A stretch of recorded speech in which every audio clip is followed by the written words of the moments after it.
Hello, everyone. I think I'm streaming correctly. I think the mic is working. I think the mic might be a bit loud, but maybe not. Maybe not. Still working through the kinks, ladies and gentlemen, but I'm having a lot of fun. And just because I'm here today is telling you that I'm having a good time. And when things start kicking up toward the draft, and when things start kicking up toward a training camp and things of that sort, you can imagine I'm going to be cutting on this thing constantly and just I didn't know I like to talk so much, but I do. Okay, all right. Enough about me. Let's talk about the Cowboys. Now, the first thing I want to do is I want to go over some of the Cowboy news for the last few days. Let me mute this NFL Network stuff.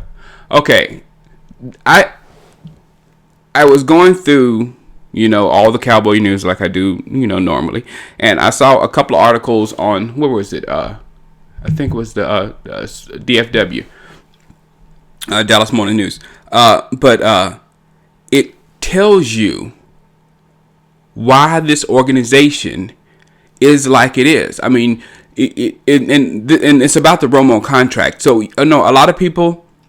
Again, I'm the one that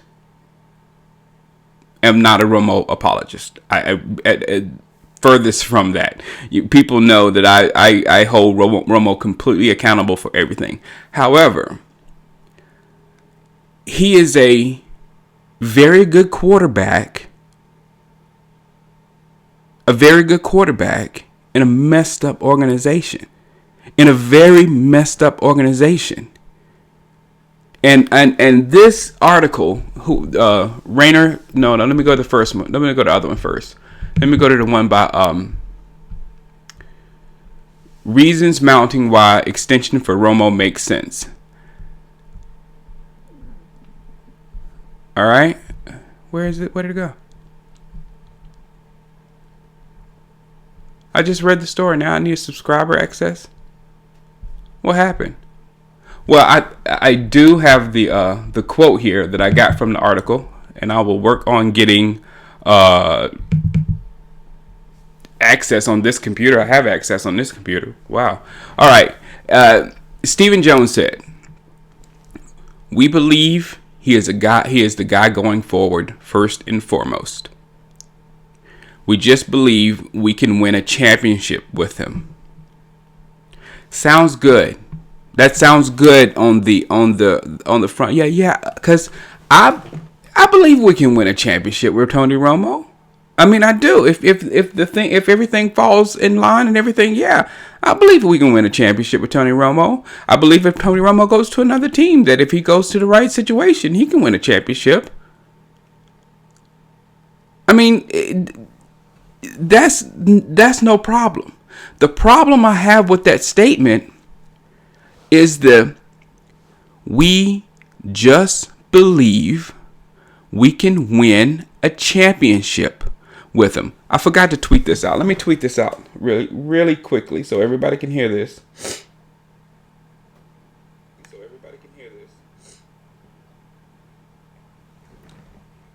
Share Twitter.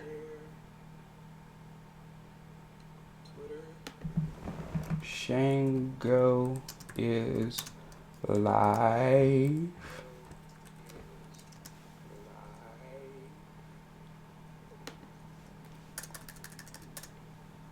John Shango. That's me. Tweet. And let me Facebook it. Just in case. My mom watching, because my mom watching. Hey, mama.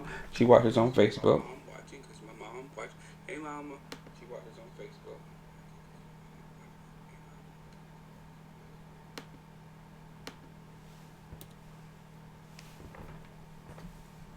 Could y'all hear that computer? I just muted it. Okay. All right. Good. Now, all right. For people, let's see. 5, See, I'm gonna wait till it gets to 10, and I'm gonna continue my thought here because this is some deep stuff. And if you're wondering why the Cowboys can't get over the hump, or why the Cowboys are in the predicament they're in, or whatever, I'm getting ready to give you just a tad of insight of what is absolutely wrong. So we're at 5. Come on, people. They'll just have to rewind. All right, I'm gonna say it again. Stephen Jones on Romo. We believe he is the guy going forward first and foremost. It's good to have belief in your guy. Awesome. We just believe we can win a championship with him.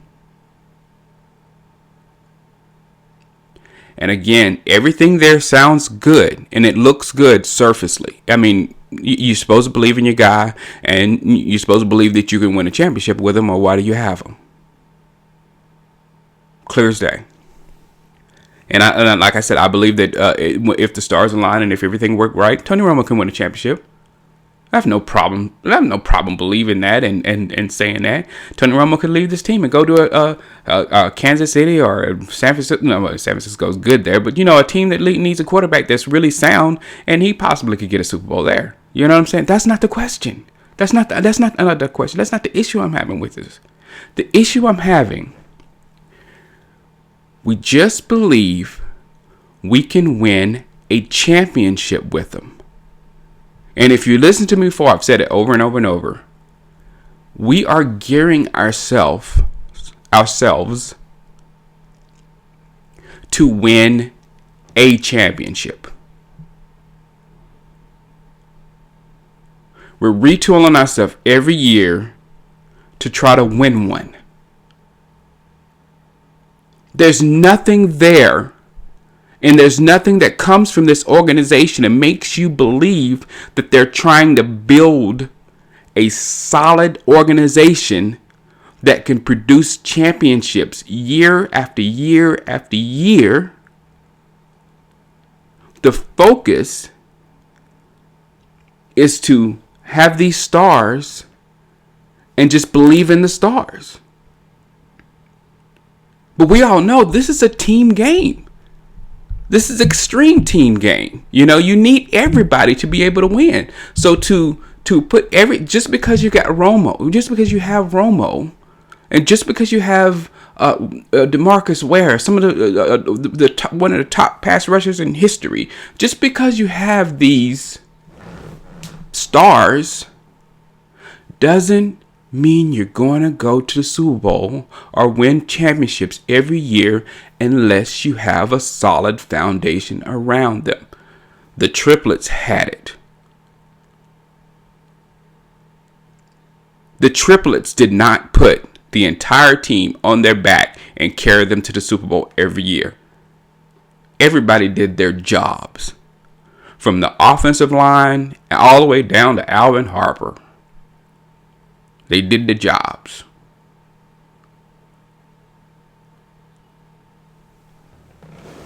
So now we're gearing ourselves to try to win a championship. And I was like, and you think, why is that? Why would you think that? Why would you think that? I didn't even put the article up. Hold on. Why you didn't think that? Now, let me go to the other article. I think this one is up. Yeah, one shows and one didn't show. Go figure. And it's by Rainer Saban at Dallas Motor News. And it says, Cowboys owner wants credit when the team wins the Super Bowl. Got to bring my face back in this one.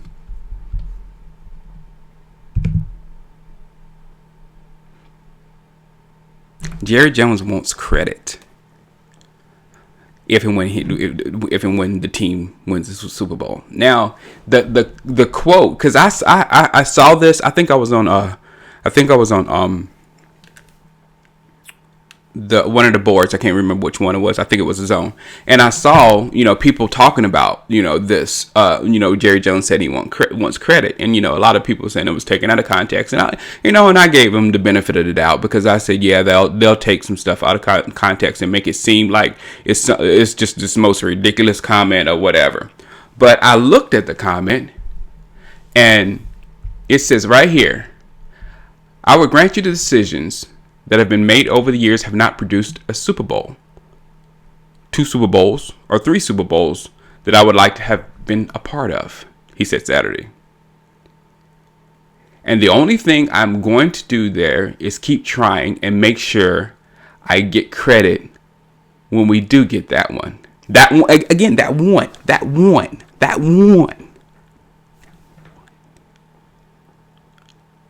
Y'all are going to give it to me, aren't you? And try to make a look, he knew he shouldn't have said that.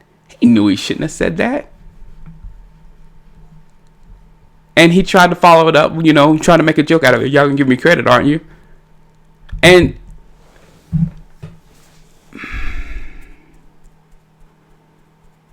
is that what we're going through? Because this tells you clearly of why this franchise is. It says it right there, 128 and 128. It's not because Tony Romo's a bonehead. I mean, he might be a bonehead. We don't know. We don't even know if he's a bonehead because we can't even get to those big games. Big games to us is trying to get into the playoffs at the end of the season. So we don't even know if he can get to the big game. So the question of if Tony Romo's a bonehead is moot to me. I have no idea because we as a team have not got there, and it's not his fault. And again, it says in that article, where is it? I know I have it right here. He calls Romo Houdini. Well, I think the article called him Houdini or whatever. And he said, if you're going to have a guy that can handle a porous offensive line, it's Tony. Tony has some of the best percentages operating behind pressure situations of anyone in the NFL. If there was a place theoretically that you would have a weakness with Tony Romo at quarterback, that might be a place to have it.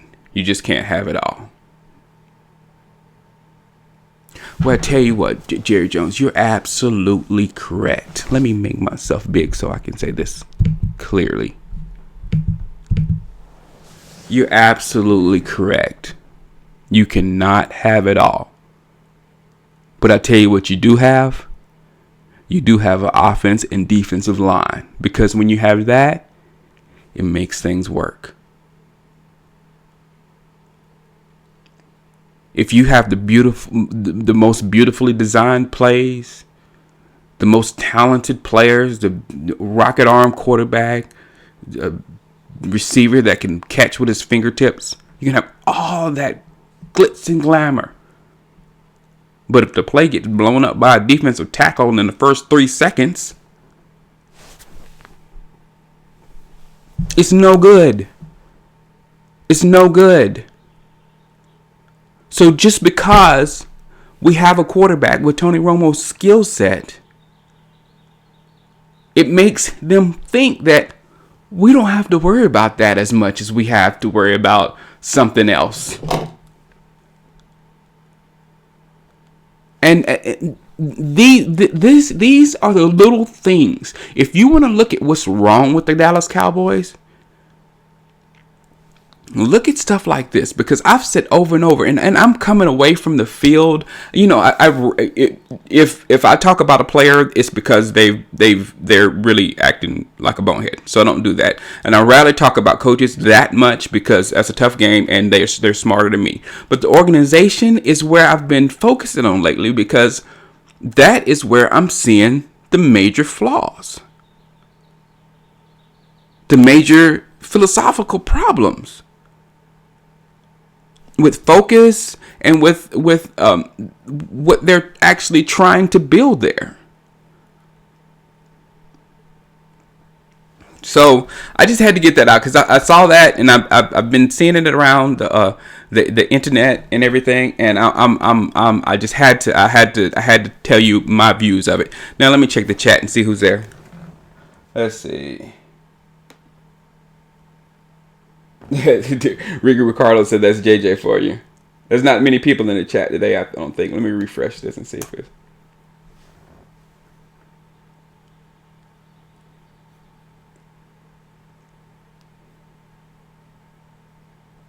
All right, next I'm going to go to the another article that, and I hadn't had a chance to really look through these guys that much yet, but I am going to.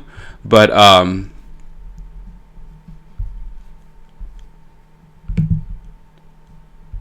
it is the 5 running backs from the Bleacher Report.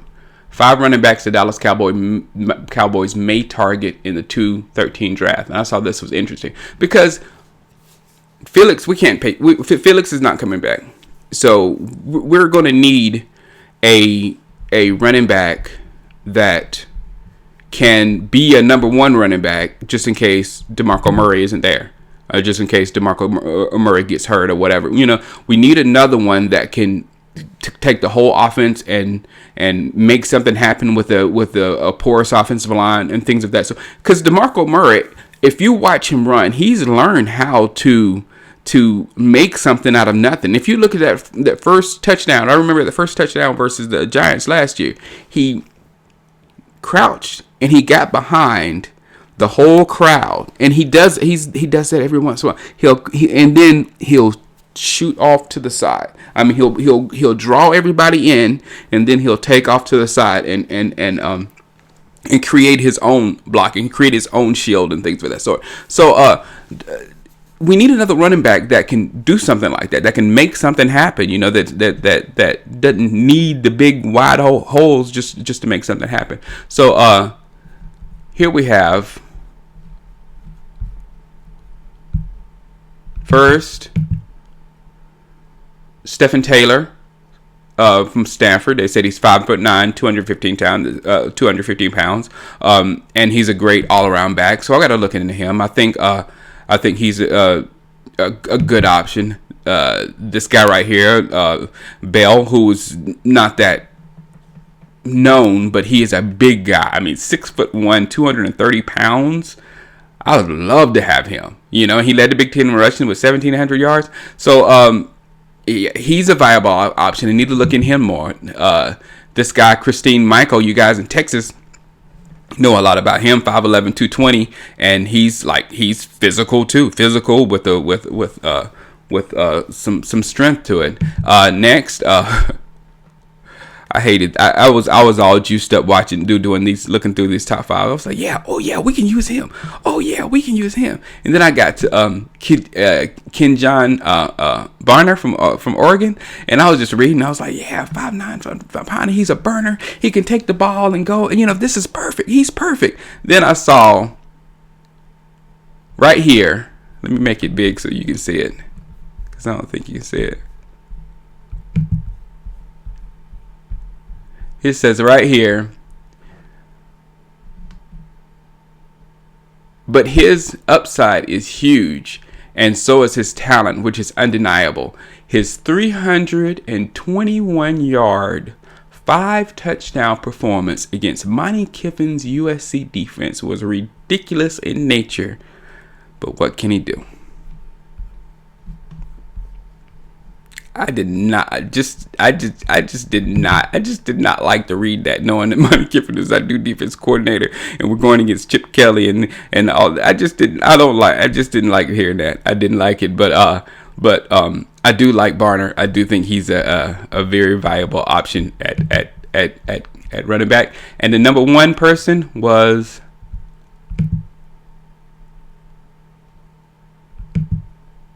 Jonathan Franklin from USC. I mean, from UCLA. Ooh, wow, they'll kill me out here if they saw me make that mess up. I'm sorry, Los Angeles. Whew. All right, and then lastly, before I get into the combine information, I want to quickly do my my mock draft, my pre-combine mock draft. So I'm going to do the top 10 today, right now. I'm going to go through them, and then it's going to be a little slow because I got to bring up every card individually. I'm still working out kinks, but I'm just going to go through the top 10 right now. But then tonight and tomorrow, I'm going to be working on my video of the initial mock draft and where everybody is after this combine, after the combine. So number one I had, and I don't know if it's going to change. I think maybe, but number one in Kansas City, I have Geno Smith going, and he's the best quarterback. He's the best quarterback right now in the draft. But I don't know if he's like, the Lux and the RG3s of last year. I don't think he's going to be able to do it. He may. I mean, look at his size. I mean, 6'3", 220 pounds. But Geno had some. I mean, he had some true ups and true downs last year. So he's going to have to go to a organization that's going to be able to groom him and turn him into a really nice quarterback. Kansas City is one. I mean, Andy Reid, well, we thought he could do something with quarterbacks, but he didn't really make Vic that much better. But he supposedly is great with quarterbacks. I guess Nick Foles did good. I guess so. But Geno, he could go there and Andy Reid, and that's what I was thinking. But then now we hear that they're interested in Alex Smith, which I think they should be, because Kansas City is they're a good football team without a quarterback. So yeah, I think if Kansas City does get Alex Smith, which would be my second mock draft after free agency, because when people pick people up in free agency, it changes their needs. But I think he will fall, and he might fall pretty good if Kansas City didn't get him. Number two, I have Star Lotulelei.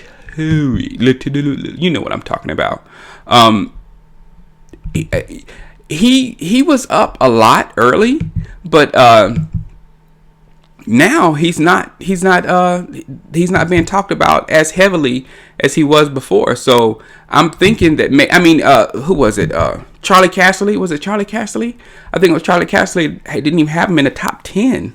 So if he falls. But if he keep falling, you can keep falling to Dallas. We'll love to put a star on star. I tell you that. All right, next we have the Raiders, and they will be getting a defensive end. Probably, more than likely, probably. I think Warner is the best pre-combine one. He had a pretty good combine so far. Well, it's over for them, but I think he could go there. But we'll get into defensive end, people. We'll get into defensive end because there were so many in this in the combine. There was so many defensive ends and things of that sort. So he could go there, or somebody else could go there, and I'll tell you who I think a little bit later. Philadelphia, their offensive line was horrible, probably just as bad, if not worse, than ours. They have had Peters hurt last year, so if Peters comes back, then I think, and they get Luke Jokel.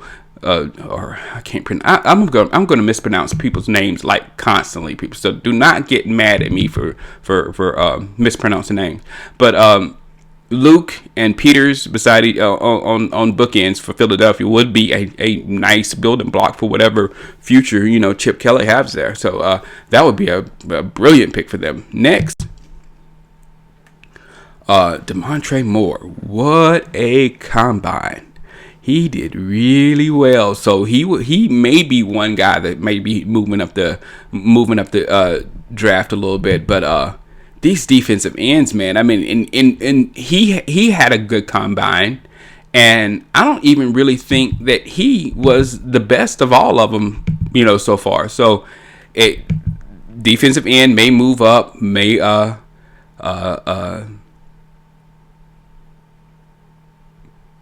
Where's my next guy? There you go. Monster. This guy. Physical phenom. He might very well have the best combine out of the defensive end. 6'6", 270. And when you saw, I think he was like 6', or fifth in the fastest linebacker. Fastest defensive end. So defensive sorry about that. Defensive end and defensive tackle also are absolutely enormous in this draft. Absolutely enormous. So, next we have the Cardinals, and I think the Cardinals are going to go quarterback with Mike Glennon with North Carolina State. This is going to depend on the pro days and stuff like that. I don't really. Last year, Tannehill messed me up. It really did, because I didn't think when I looked at Tannehill's numbers in college, and I looked at Tannehill on tape or whatever, I didn't think Tannehill was going to be, that great. You know what I'm saying? So it was like, yeah, why are they making such a mistake getting Tannehill? Tannehill's going to be the worst ever. Blah blah blah blah blah blah.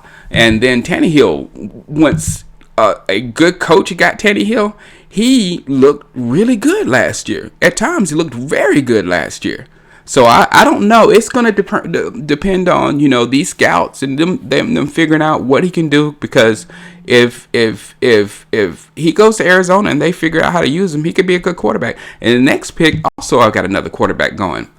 With Tyler Wilson from Buffalo, I got him going way up there. Yes, because Buffalo needs a quarterback. And again, the whole Tannehill situation, you have somebody that you think can get the job done, has the tools and all that kind of stuff, then sometimes you gotta waste a big time draft pick to go up there and get them. So I think that just might happen with those two quarterbacks. Next we have, it seems like I'm just bringing up defensive end monster after defensive end monster after defensive end monster. Mingo is, again, another person that actually could be the number one defensive end taken in a draft. It's just so deep there. It's ridiculous. And I'm gonna watch the combine with those defensive guys over and over and over, because it's frightening how good they are and how agile they are and how much speed they have and things of that sort. And the last pick, the top 10, I have Tennessee getting a sweet deal, getting the best corner in the draft with D. Milliner. So the rest I will have on a video Wednesday morning, probably. It'll either be bright and early Wednesday morning, or if it's really hard for me to make or whatever, it'll be bright and early Thursday morning. But it will be up on my channel in the next few days or whatever. So, all right, combine. As I said yesterday, the defensive end. Let me get the list. Let me find the list of the defensive ends. The player tracker.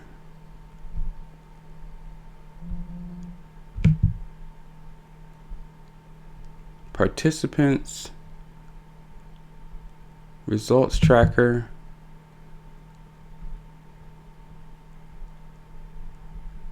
Do the 40 times. They're doing that now. So let's go yesterday. I can't wait to. I'm gonna watch the safeties like crazy.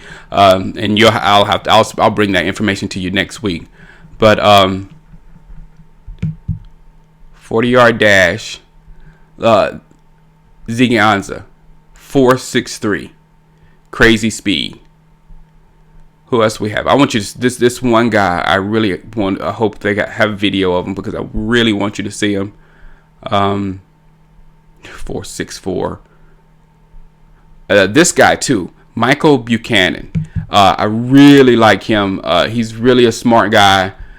He every time I looked at him in the combine, it looked like he knew what he was doing. He was smart and sharp.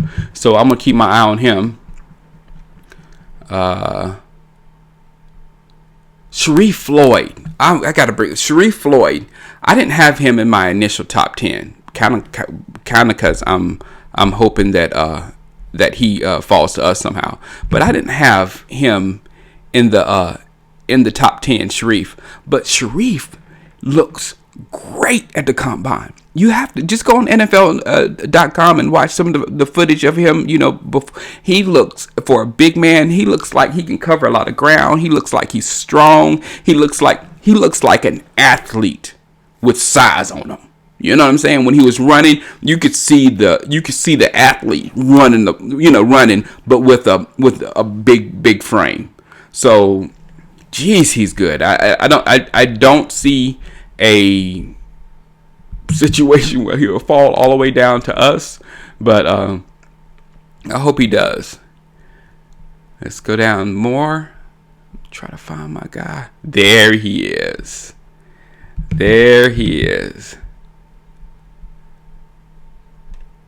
Margus Hunt. I don't know if we'll be able to get him, and he's one of those guys who's a workout warrior in the combine, but he looked so good. Oh, they got combine video of him. Great. He looked so good, and he's 6'8". 6'8". If you know how all the balls that JJ swatted down this year for Houston, how effective that was for the Houston defense, and you've got this guy who's 6'8", I have no idea where he would fit in Monty Kiffin's defense. I'll be like Monty Kiffin. Here's 6'8", 277 pounds or 280 pounds, 6'8". Here, do something with him. And you better, all he has to do, and not only that, he's got a vertical. His vertical is crazy. 34 and a half inches. Vertical jump.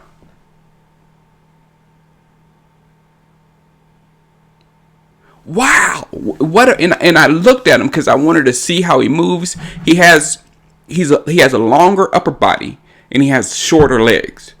So he still has that kind of agility. He isn't too straight line or whatever. He can move. He's a track athlete. So let me see if there's video here. Oh yes, great, awesome.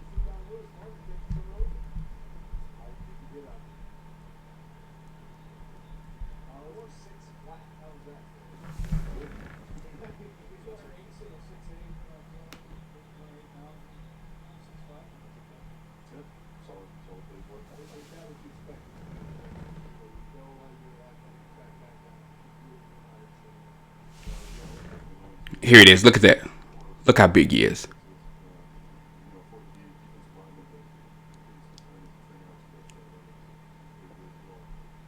And there's his movement.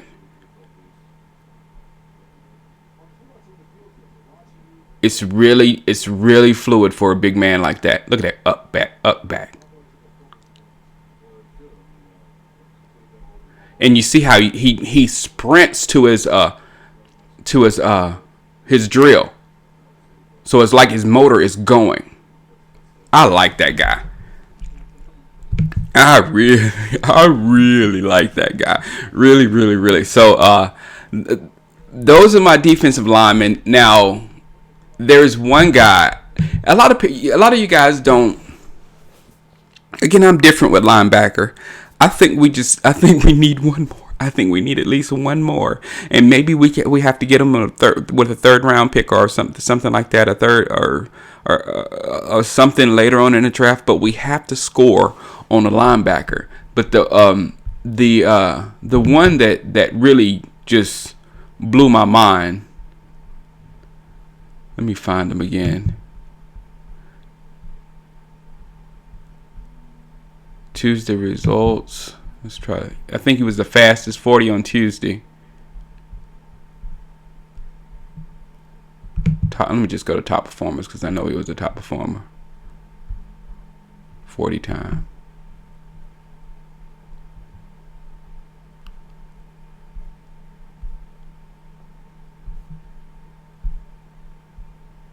For linebacker. There we go.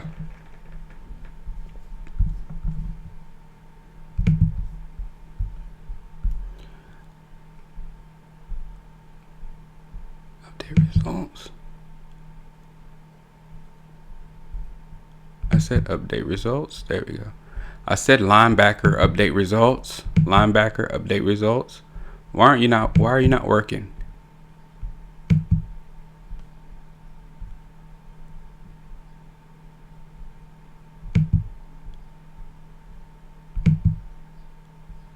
Oh, look at Margaret's Hunt again. I accidentally hit strongest, and look at the 38. Just absolutely ridiculous. Let me see if my boy is on here. He should be.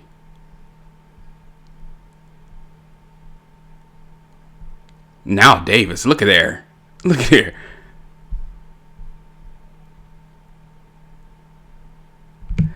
NFL Network, come on, man. Y'all gotta do better with your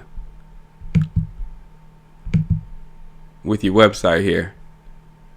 Seriously.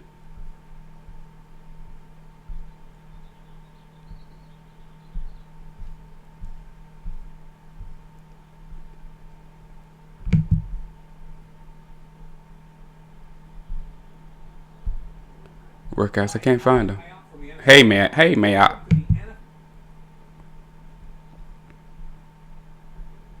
Monday's results. Maybe this is how I can find them.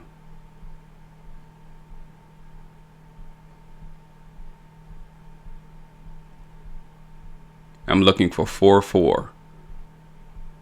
4-6.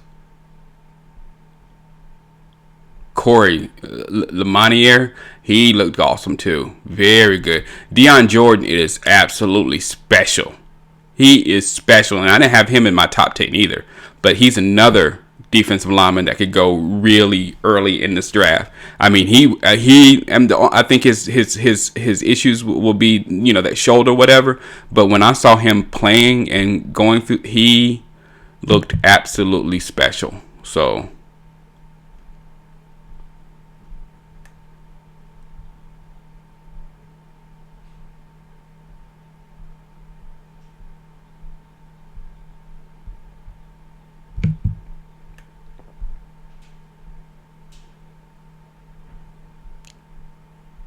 All right, I'm just looking for his college now because he's in Missouri.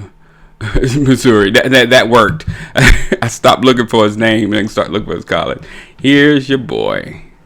Now he is when I saw him, I think I tweeted about Xavier Gooden and said I'm going to the gym so I can look just like him. He is a monster. He is.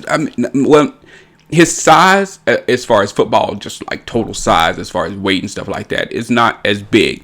But when you look at him, he's like absolutely huge. Now, the reason why I like him, and also Ogletree out of Georgia. Ogletree looks like a safety. He moves like a safety. So with Ogletree, it could actually hold on for a minute. With Ogletree, it could actually put him at the weak side linebacker, put Sean Lee as that Sam linebacker, and have Bruce Carter as your sideline monster that chases everything down. And that would allow, Ogletree to be able to cover just about anybody, almost like a safety. You know what I'm saying? So it would give us tremendous flexibility against the pass.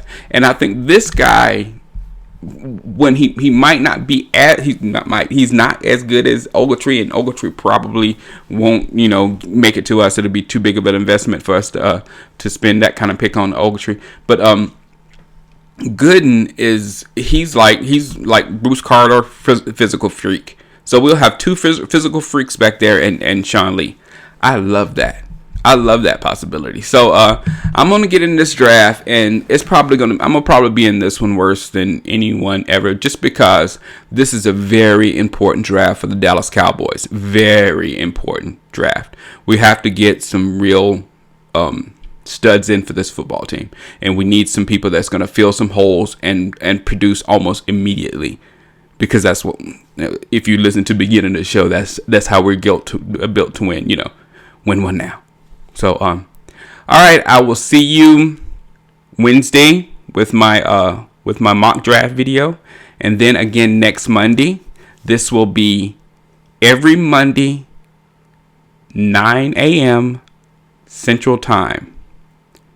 Every Monday, I'm gonna put an annotation up there. I don't have it here yet, but every Monday at 9 a.m.